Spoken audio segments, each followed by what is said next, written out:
bonsoir et soyez les bienvenus une fois de plus dans cette salle Citabella à Yaoundé pour la deuxième séquence de notre session 16 du Ciné-Club Car. Nous avons l'honneur depuis ce matin de recevoir le doyen, l'un des doyens du cinéma africain, en la personne de Henri-Joseph Koumba Bititi. Applaudissez pour lui dans la salle. Henri-Joseph,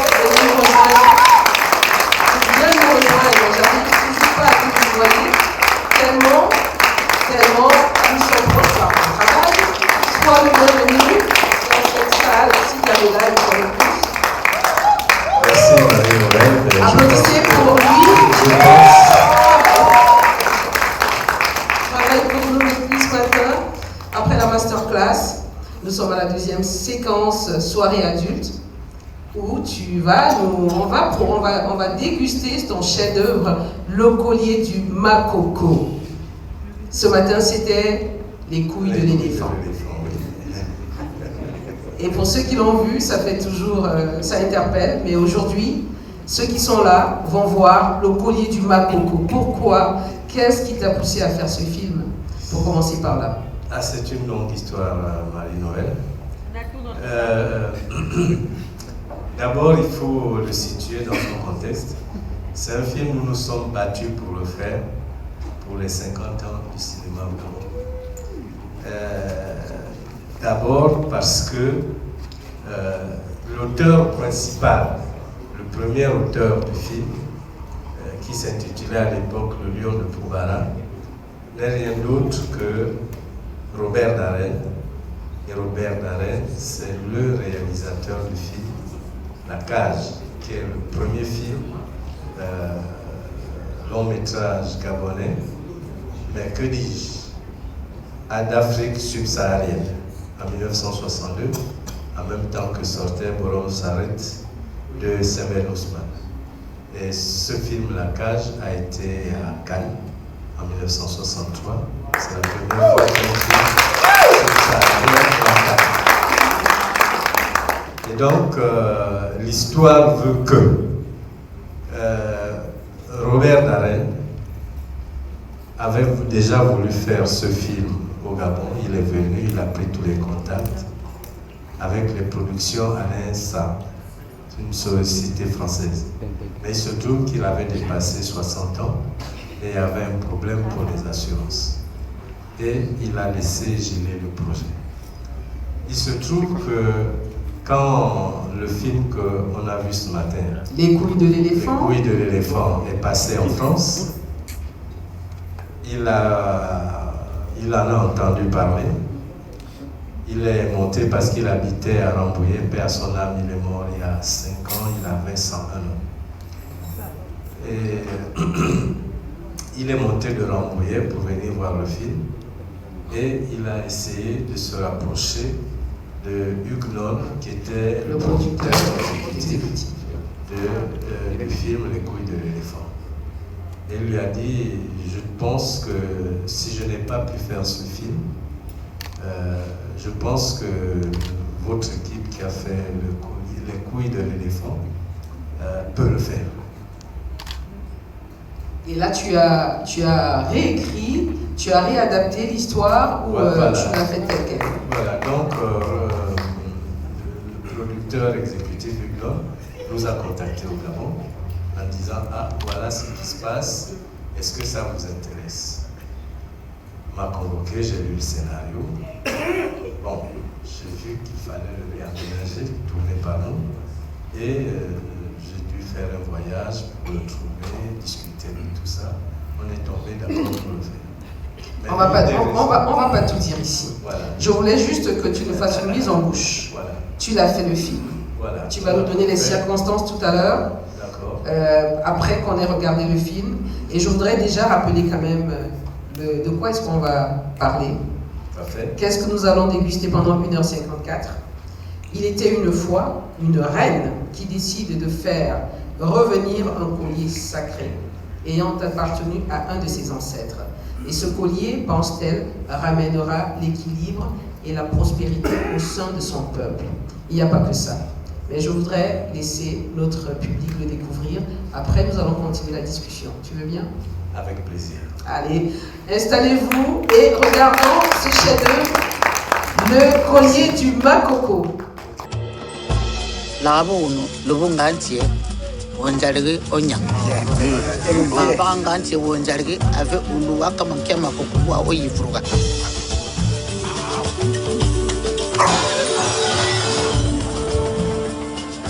Fais un sourire à papy. T'en as de bonnes. On a vendu notre cirque. Et tu crois que j'ai envie de jouer le touriste? Je veux pas vendre Léo à n'importe qui. Et tant qu'on n'a pas trouvé la bonne personne, je reste avec lui. Nous devons récupérer le collier Makoko, volé par ce faux Pékin. Tu ne dois parler à quiconque de ce collier. Sinon, ta vie, elle est en danger. Ravi de participer à cette aventure.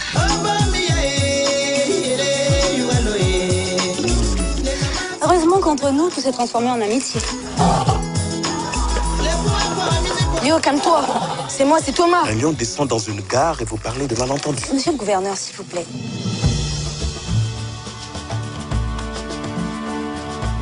Oui, on a un plan imparable. Oui, patron, dans 24 heures, vous aurez votre collier. Qu'est-ce que c'est? Je veux l'armée, ces tanks, ces hélicoptères, ces snipers à la poursuite de ce lion. Vous m'entendez?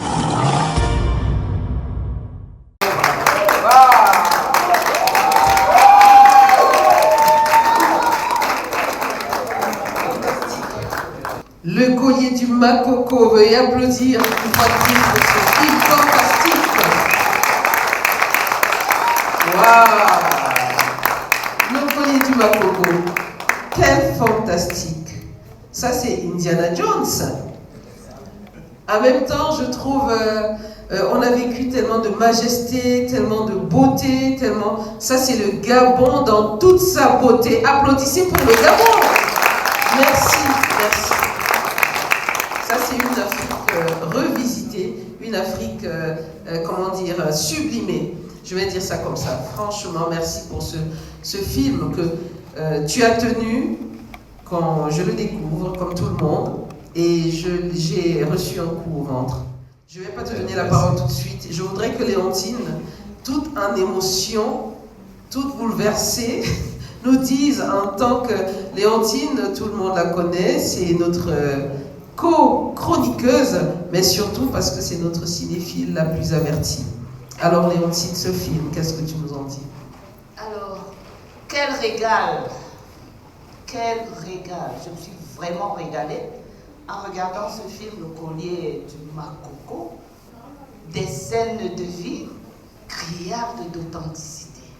Alors, la musique, les costumes, la végétation luxuriante, ça c'est l'Afrique qui gagne. Et même la technologie, j'étais tellement heureuse de voir que nous avons nos GPS traditionnels. De voir que ce pisteur, il lui suffisait de humer une fleur, une plante, une feuille, pour avoir le sens de l'orientation. Mon Dieu, mais c'est une Afrique hybride entre tradition et modernité. C'est une Afrique qui gagne, tout simplement. Bravo. J'ai même retrouvé du Wakanda. Mais comme quoi, avant Wakanda, il y avait déjà Wakanda. Fantastique. Tu nous disais tout à l'heure que tu as réadapté. Est-ce que c'était ça au départ ou alors tu as redonné toute son authenticité à cette histoire? Non, c'était toute une autre histoire. Le voyage se faisait en bateau. Il faut dire que le scénario a été écrit à l'époque dans les années 60. Juste au sortir de la cage, il a eu envie de revenir au Gabon. Et il a écrit cette histoire et à cette époque-là, le voyage ne pouvait se faire qu'en bateau. Donc nous avons, au moment de l'adaptation, voulu coller. Mais en même temps, je l'ai dit tantôt, toute la problématique de l'écriture d'un film se joue en deux points. Le temps diégétique, c'est-à-dire le temps qui s'écoule à l'intérieur de l'histoire, et la technique pour exposer le récit. Parce que tout se joue à ce niveau. Et donc, pour être dans le rythme, ce n'était pas possible de jouer le coup du bateau. Il valait mieux être dans l'avion parce que par rapport au subterfuge, par exemple, de l'enfant qui peut se cacher derrière le lion dans une cage, dans un bateau, c'est plus compliqué. Donc, nous avons adapté beaucoup de choses. Initialement, d'ailleurs, quand il voulait tourner le film, l'acteur principal était... L'actrice principale était Ariel Dombal. L'acteur principal était... Voilà, en tout cas, c'était deux blancs, deux caucasiens. Donc, c'est une histoire qui est totalement remaniée, réadaptée. Et on a le plaisir d'avoir notre Éric Eboinet. Applaudissez pour le Cameroun qui est très bien représenté par Éric Eboinet qui a vraiment montré une maestria d'un acteur déjà confirmé. Ah, totalement. Il faut dire que quand Éric Eboinet arrive sur ce film, il a déjà de la carrure, il a joué Lumumba. C'est déjà, en tout cas à cette époque, il est certainement le comédien africain parmi les plus cotés en France. Et bon, je pense qu'il l'est toujours. Il reste l'un des plus cotés et nous en sommes très fiers. Et nous avons aussi le plaisir de voir Hélène Fougerolles, Patience Dabani et encore Paco, c'est Paca Jean-Claude. Mais franchement, une belle palette d'acteurs. Et ce petit garçon, comment il s'appelle? J'ai pas très bien gardé son nom. Jonas Perrault. C'est incroyable. Lui, c'est une longue histoire pour le dénicher. Et c'est lui qui a modifié toutes les prévisions que nous avions au-delà. Quand nous avions commencé le casting. En fait, le rôle que tient Hélène de Fougerolles, c'est Aïssa Maïga, que nous avions en ligne de mire. Mais il s'est trouvé que le garçon, on l'a déniché en France. Il jouait dans une comédie, la comédie du Roi Lion. Ah d'accord, oui. Et donc c'est là où on l'a déniché, on s'est rendu compte que par rapport à son teint, ça devenait compliqué.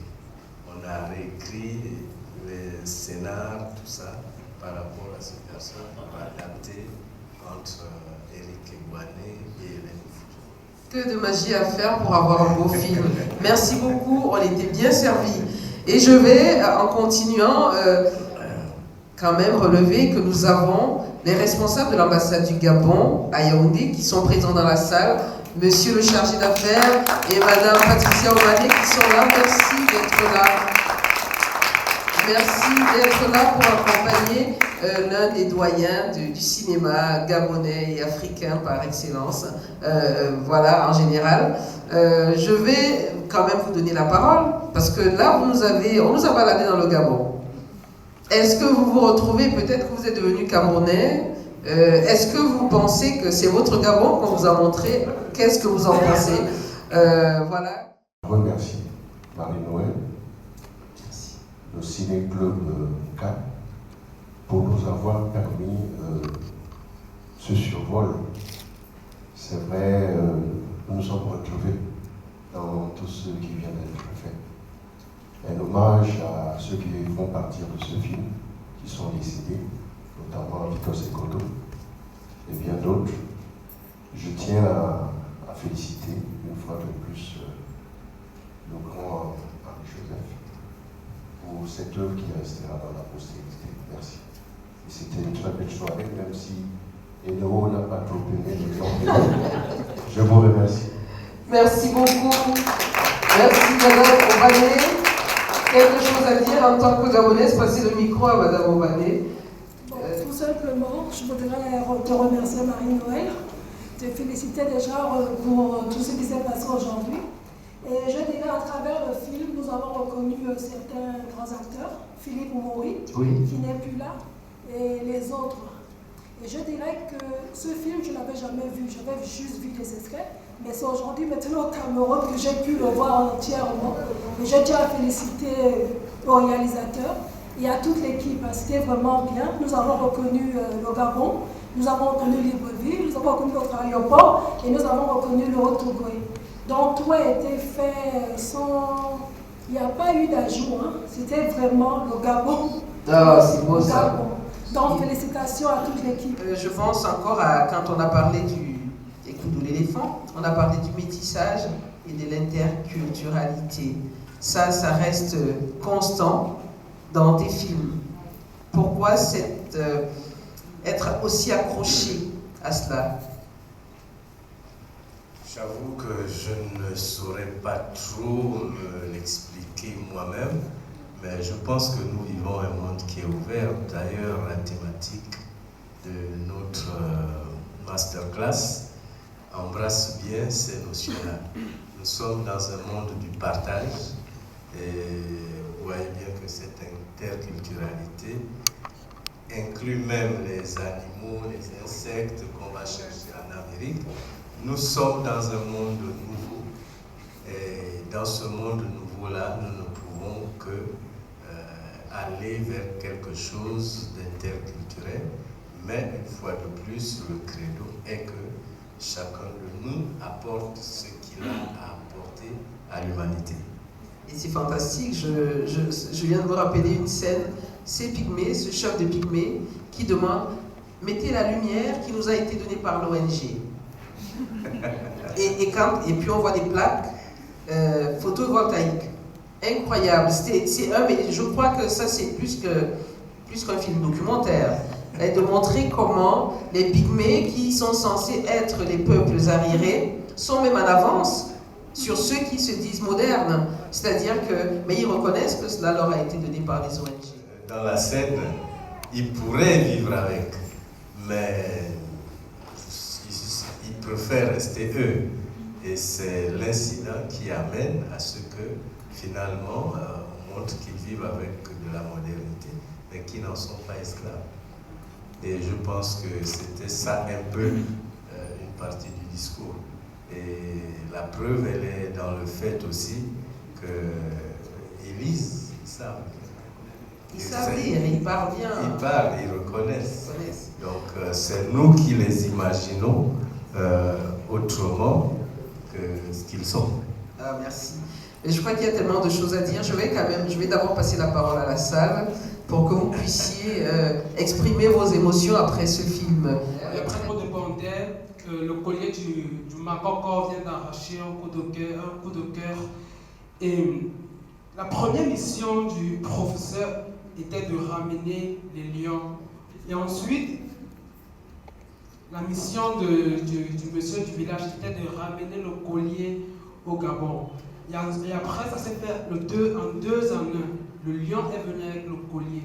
J'aimerais savoir si dans ce tableau-là, il y a une sorte de métaphore. Ce lion qui transporte le collier, qui est en quelque sorte le nœud du passage de la couronne. Vous voyez, donc j'aimerais savoir si c'était une métaphore pour nous présenter autre chose. Merci. C'est la diaspora. C'est les lions. C'est le lion. Parce que, comme disait l'une des collaboratrices du professeur, il y avait des lions au Congo, il suffisait de faire autre chose. On a préféré aller prendre ceux qui sont sortis du continent pour les ramener. Donc il y a quelque part, et c'est vrai qu'il y a plus, au moins 3 retours. 3 retours, effectivement. Donc c'est vraiment voulu, et que le collier revienne dans le cou ce qui est considéré comme le symbole, le roi de la jungle. Le collier est à sa juste place. Mais la vérité est que si vous voyez le tronc d'un lion, il faut bien mettre le micro. Voilà. Et c'est là aussi qu'il faut prendre. Nous avons un proverbe qui dit que ce ne sont pas les attributs qui font le pouvoir, c'est la manière dont celui qui les porte les assume. Donc effectivement, si on prend un vrai coup de lion, ce collier ne peut pas y aller. Mais si on considère que dans l'esprit du conte et dans l'esprit du message qu'on veut faire passer, c'est le roi qui fait la tribu. Ce n'est pas la tribu qui fait le roi. Et avec ces retours-là, c'est d'une actualité patente avec l'actualité qui voudrait que tous les objets de valeur, le rapatriement des objets patrimoniaux qui se sont retrouvés de l'autre côté. Donc, on disait tout à l'heure, hors caméra, un film fait en 2011, mais qui est d'une actualité criarde. Hein, Léontine, tu le disais tout à l'heure. Absolument. Le rapatriement des œuvres d'art, comme nous le disions, des objets patrimoniaux. Et vous savez qu'il y a toute une commission qui a été mise sur pied récemment. Donc c'est un sujet d'actualité. Le film est vraiment, malgré les 13 ans qui nous séparent du moment où il a été tourné, ce film reste d'une actualité brûlante. Si je puis me permettre, j'aimerais demander aux réalisateurs, alors, nous qui sommes, nous sommes en Afrique, mais j'avoue que voir le lion, même à l'écran, ça m'a quand même causé quelque chose. Hein. Alors, est-ce qu'il y a eu une espèce de trucage avec ce petit garçon qui était pratiquement couché derrière le lion? Moi, je reste un peu... J'aimerais savoir comment est-ce que vous avez réussi. Vous avez endormi le lion, vous avez... Je ne sais pas quelle est la magie, quel est le tour que vous avez utilisé pour que les deux puissent... pour que ces scènes puissent être tournées sans risque. Non, le mélange animal-homme est impossible. Tout ça, c'est du trucage. Wow. Le seul plan, si vous vous rappelez, qui a été tourné sur... sinon il faut pas.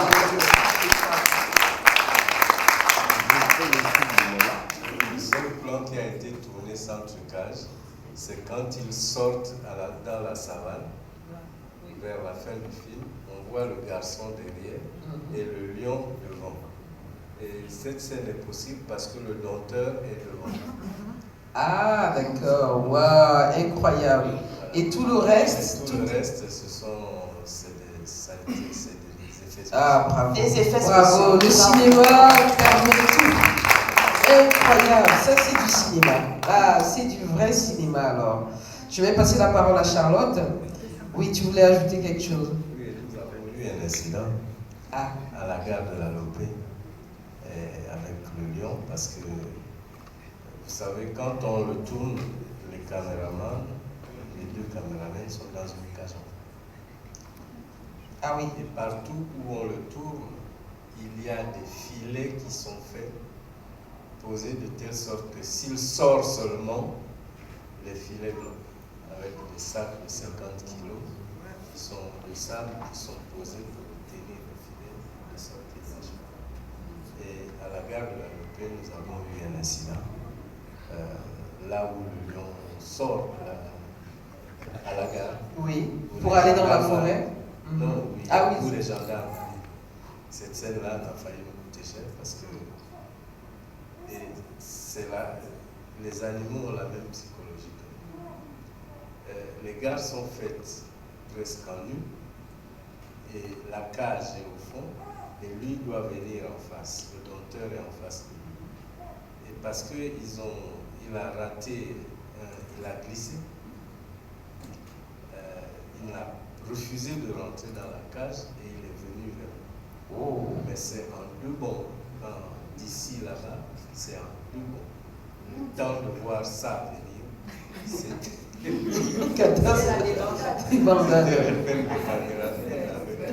Oh là là, Dieu merci, il n'y a pas eu de... Non, il n'y a pas eu de grabuge. Oh, super, merci beaucoup. Merci, pas facile. Et ça se voit que ça n'a pas été facile de faire ce très beau film. Vous avez beaucoup donné, en tout cas. On va arriver à ça. Charlotte Ngomagno, responsable du pôle cinéma. Est-ce que tu peux nous dire ce que tu penses? C'est vrai que la question que je voulais poser tout à l'heure, c'était ce lion. Maintenant, je reviens sur les décors. J'ai vu des décors, alors magnifiques. Je me demande comment vous avez fait. Il y avait combien de décorateurs? Vous avez fait comment? Ça a pris combien de temps? Et puis, j'ai aussi... Combien de temps pour construire les décors? C'est ça? Ces décors. Et puis, il y a aussi des scorpions. Est-ce que c'était aussi des effets spéciaux? Ou alors... De vrais scorpions. Ah, des vrais scorpions. C'était vraiment... non, l'équipe de décoration a fait un travail d'enfer. Ah, c'est de vrais orfèvres. Nous sommes vrais artistes. À une... en vérité, dans le scénario originel, la reine, c'est une jeune femme de 30 ans. Mais quand on fait la pause en attendant que le matériel arrive de France, je vais sur le lieu du décor avec l'équipe de production pour nous enquérir et voir où est-ce que nous en sommes et commencer les premiers castings locaux, voir comment les gens du village vont recevoir la chose et tout. C'est là qu'on s'aperçoit qu'amener une reine de 30 ans là-dedans, c'était problématique. Il fallait expliquer le pourquoi du pourquoi. Et c'est comme ça que nous avons décidé de changer, de refaire, parce que les castings avaient déjà été faits même à Paris.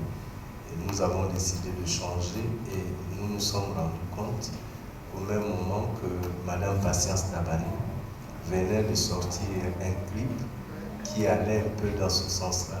Et comme je l'ai dit, notre souci, vraiment le grand argument que nous avons mis en avant pour faire ce film, c'était de rendre un hommage 50 ans après à ceux qui ont fait le cinéma vraiment.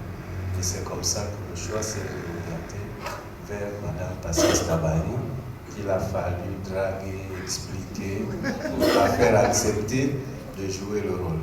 Et sans compter qu'à cette époque, c'est son fils qui est le président de la République. Il faut avoir son accord et le fait d'abord qu'elle comprenne que c'est vraiment du cinéma, qu'il n'y a pas de... Et son apport nous a été très important. Justement, vous parlez des décors, tous les accessoires qu'il y a, des TK, même les costumes qu'elle porte. Nous avons pris une modéliste, Madame Orchidée Couture, qui a fait, mais les pannes, ce sont des pannes originelles, TK, tous les décors, les masques et tout, nous les avons pris, elle a imposé. TK qui nous a servi vraiment presque gratos. Parce que si on avait reconstruit tout ça, aller rechercher tout ça, c'était vraiment ce film s'est fait avec de la magie. Ah mais c'était fantastique, c'était très très réussi, très majestueux, très riche. Et puis Patience Dabani dans son rôle, c'est une reine. C'est une reine. Pour moi, elle ne jouait pas. Elle était dans son personnage. On va passer la parole à Dérémy. Bonsoir déjà à tout le monde. Et je voudrais déjà dire toutes mes félicitations aux réalisateurs. Je vous dis, j'ai encore la chair de poule quand je parle, parce que là, c'est l'acteur d'abord qui est devant vous. Je m'imaginais dans un des rôles. J'imagine un peu toute l'émotion que pouvaient avoir ceux qui ont joué ce rôle.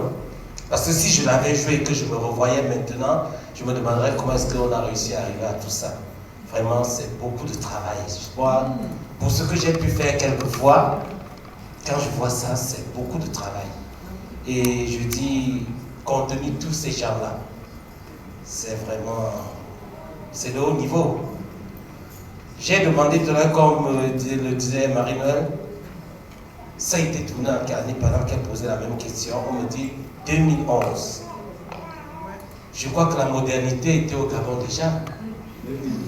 2010.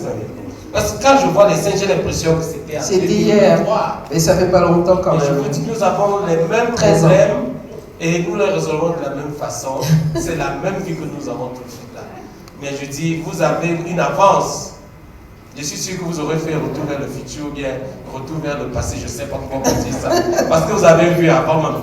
Ce que vous tournez, vous pensez que c'est peut-être une adaptation d'un ancien scénario, mais je crois que là, vous avez mis le vôtre qui est encore supérieur que celui qui existait. C'est un visionnaire. Ça, c'est une vision qui est très avancée. Merci. Oui, une question peut-être. Je voudrais juste lui demander déjà, parce qu'après avoir fait un casting, il faut pouvoir s'excuser devant ceux qui ont été choisis auparavant. Comment vous réussissez à convaincre ceux-là après pour leur dire que vous ne pouvez plus passer? Moi, j'aurais été choqué si on m'enlève le rôle comme vous. Il aurait pleuré. Non, mais effectivement, vous avez raison. Quand récemment, d'ailleurs, Aïssa Maïga a été surprise quand je lui ai dit ça. Elle était au Gabon récemment. Et nous avons eu à discuter de tout ça et je lui ai fait cette confidence. Elle m'a dit, ah bon? Je lui ai dit, oui, mais... Parce qu'effectivement, quand on est dans le but, il vaut mieux ne pas contacter les gens. Donc, c'était dans nos prévisions, mais on n'avait pas encore contacté tant qu'on n'était pas sûr. Parce qu'effectivement, dès que vous contactez quelqu'un, vous lui donnez des dates, il va décommander des choses qu'il avait peut-être dans son agenda et vous êtes tenu, alors vous de la dédommager ou de rester dans le contrat qui est plus ou moins établi. Donc effectivement, c'était des propositions, mais nous n'avions pas encore réellement arrêté, contacté la comédienne pour dire bon, on y va. Donc, c'était simplement des projections. Et je voudrais quand même relever quelque chose qui m'a marqué dans ce film. Je te le disais, c'est peut-être l'un des films à plus grand budget en Afrique. Peut-être qu'il y en a d'autres, mais d'entendre que ce film a coûté 5 milliards de francs CFA. Je l'ai lu quelque part. Non, je pense que c'est d'ailleurs, on a été l'objet de pas mal de supputations.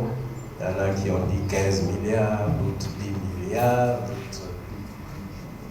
d'autres... Pourquoi ces spéculations? Est-ce que c'est parce qu'on a vu un film hyper ambitieux? Ben oui, hyper ambitieux parce qu'on nous a dit c'est du Hollywood sans les moyens d'Hollywood. Ah.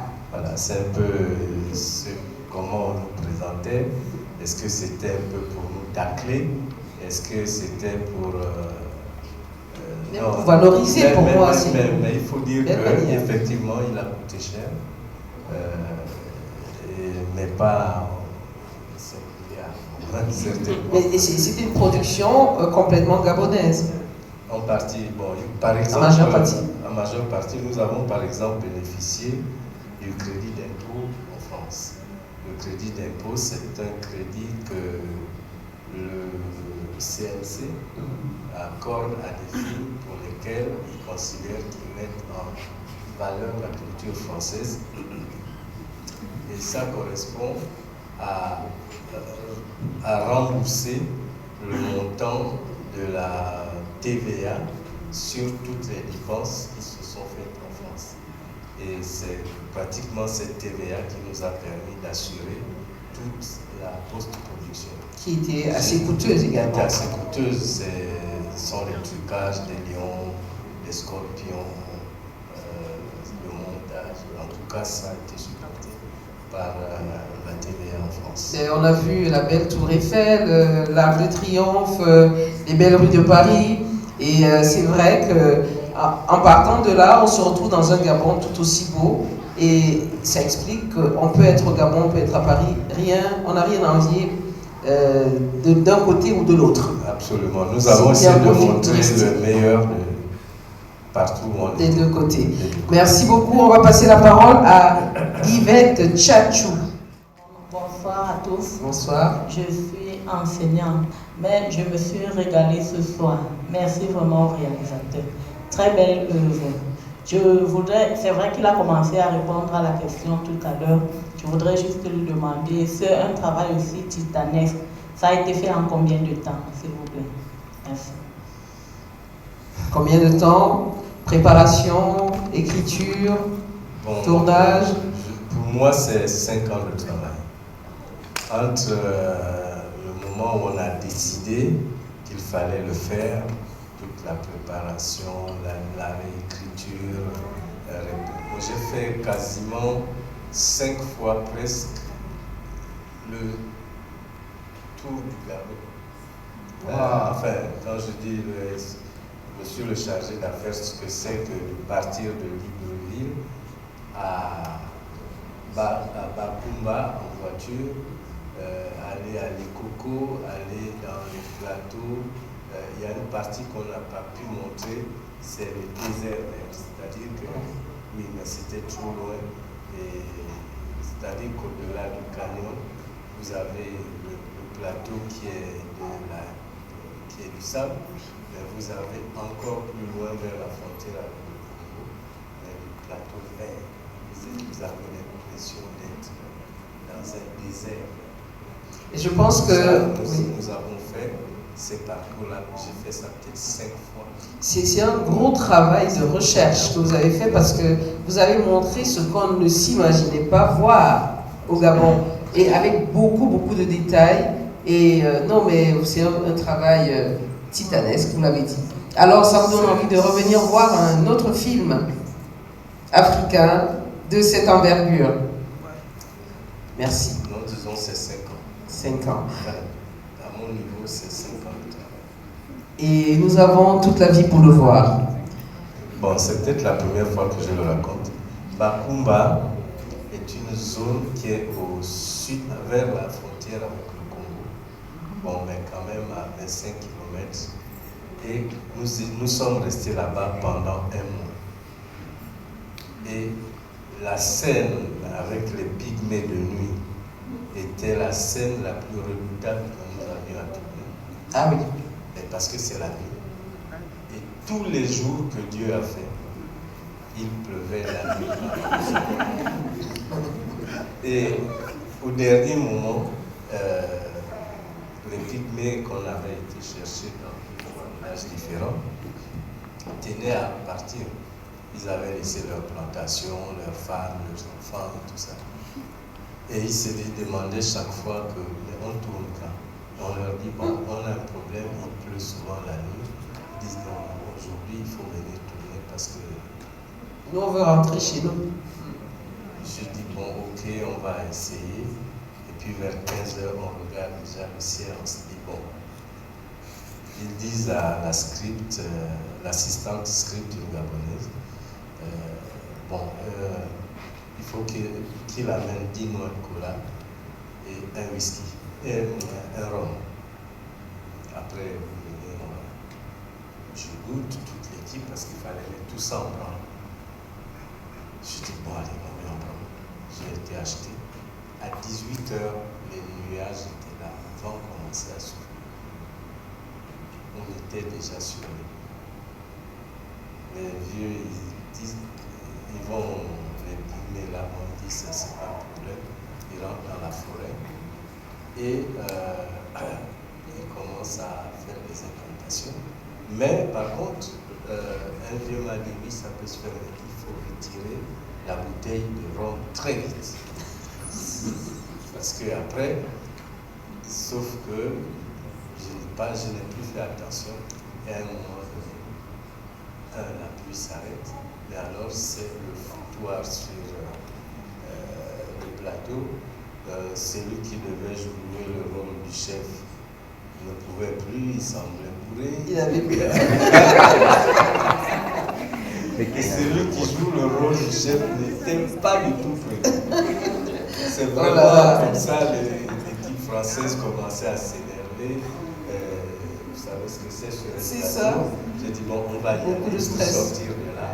Et on a réussi à tout recalibrer, à prendre le nouveau chef qui a dit, non, ça c'est pas un problème, j'assume. Et on a tourné la scène. La scène tournée, il est 4 heures. Dès qu'on a sorti le dernier projecteur pour le mettre dans le camion, la poussière, la noire. Pendant 1 heure, on a dit à tout, personne.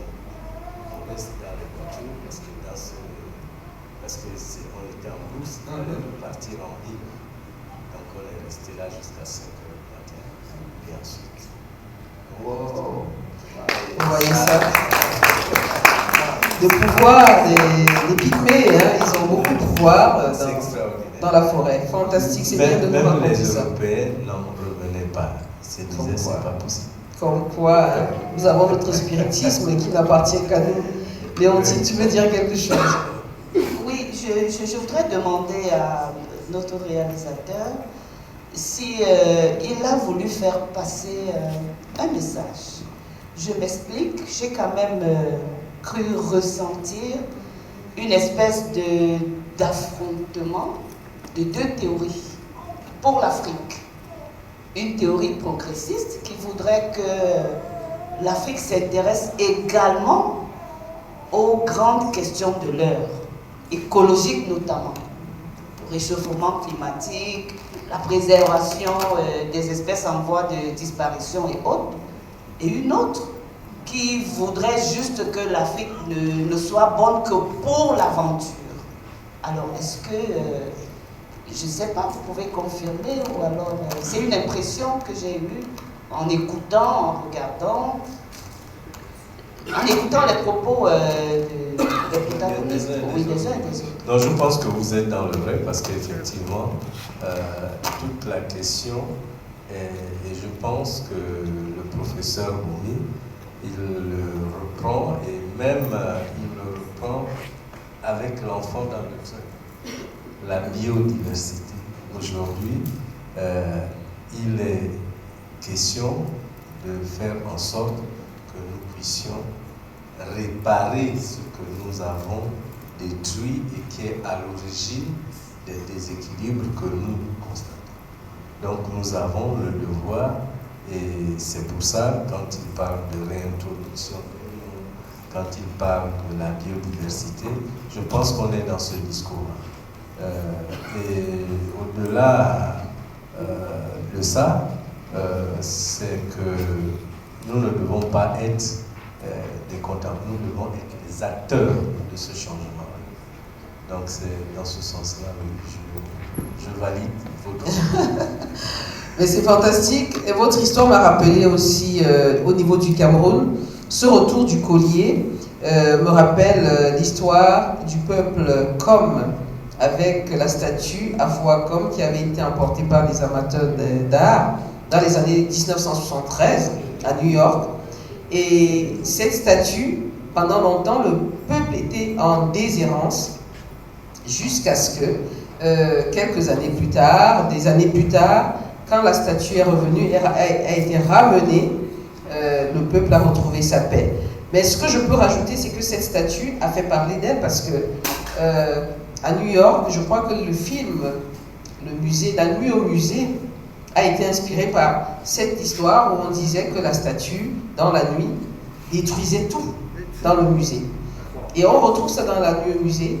Et on retrouve aussi cette histoire dans la chanson de Bob Marley, Buffalo Soldiers, où il raconte l'histoire de ces gens qui venaient prendre nos statues et les emportaient aux États-Unis, en Amérique.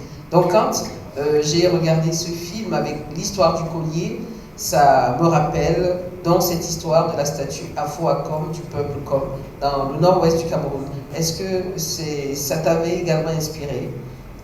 Non, c'est une histoire que je découvre, mais il y a une histoire qui nous a aidés. Il se trouve qu'au moment où on écrivait le film, il se passait, je crois en Ouganda, un conflit entre l'administration et les chefferies traditionnelles. Et c'est ce conflit-là qui nous a un peu aidés par rapport à l'histoire du gouverneur, de l'arrêt, et ainsi de suite. Parce qu'il était d'actualité, il nous a aidés. Mais l'histoire de la statue comme là, c'est une histoire que je découvre et ce qui enrichit. C'est ça. Qui enrichit. Très proche de cette histoire du collier. Merci beaucoup. Il y a une autre main, Françoise, Marie-Françoise, tu veux dire quelque chose? Rajouter quelque chose? Alors, Je me demandais si vous aviez en arrière-plan le retour des objets culturels en Afrique. Parce que j'ai eu cette lecture-là dans le film, Le Retour du colis. Ben, c'est pour ça qu'on parlait d'actualité. Oui, non, tout à fait. Mais on était un peu précurseurs du mouvement, effectivement, parce que quand on a tourné le film, on n'était qu'au balbutiement de cette revendication-là qui est devenue par la suite une affaire politique. Et je pense même que le film a dû enclencher ou alors accélérer aussi le processus. Parce qu'après, il y a eu des écrits, il y a eu des revendications plus directes. Mais je pense que le film déjà était une dénonciation même de cet état des choses. Vous pouvez avoir contribué, je pense que c'est une possibilité. Wow, merci beaucoup. On va applaudir encore pour le collier du Bakoko. Applaudir Joseph-Henri Kounga-Didi pour ses chefs-d'œuvre.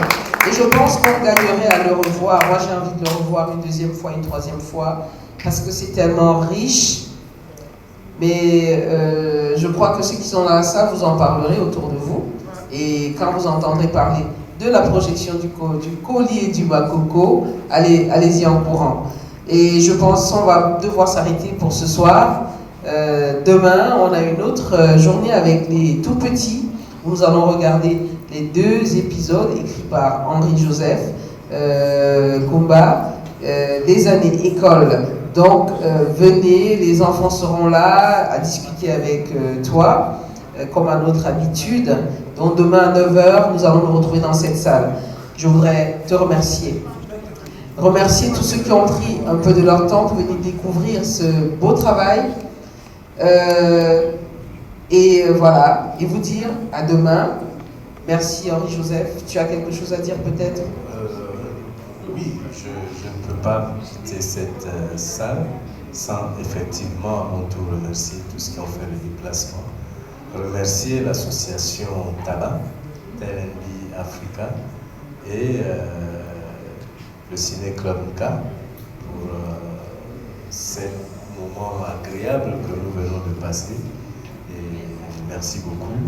Et je pense que c'est une initiative qui, je pense, est nécessaire pour permettre à notre public de redécouvrir nos œuvres de telle sorte qu'elles ne pourrissent pas dans le passé, et alors qu'on a encore besoin de pouvoir les dépasser. Merci beaucoup Léontine, on se retrouve demain. On se retrouve donc demain et je vous souhaite de passer une très belle soirée. Au revoir.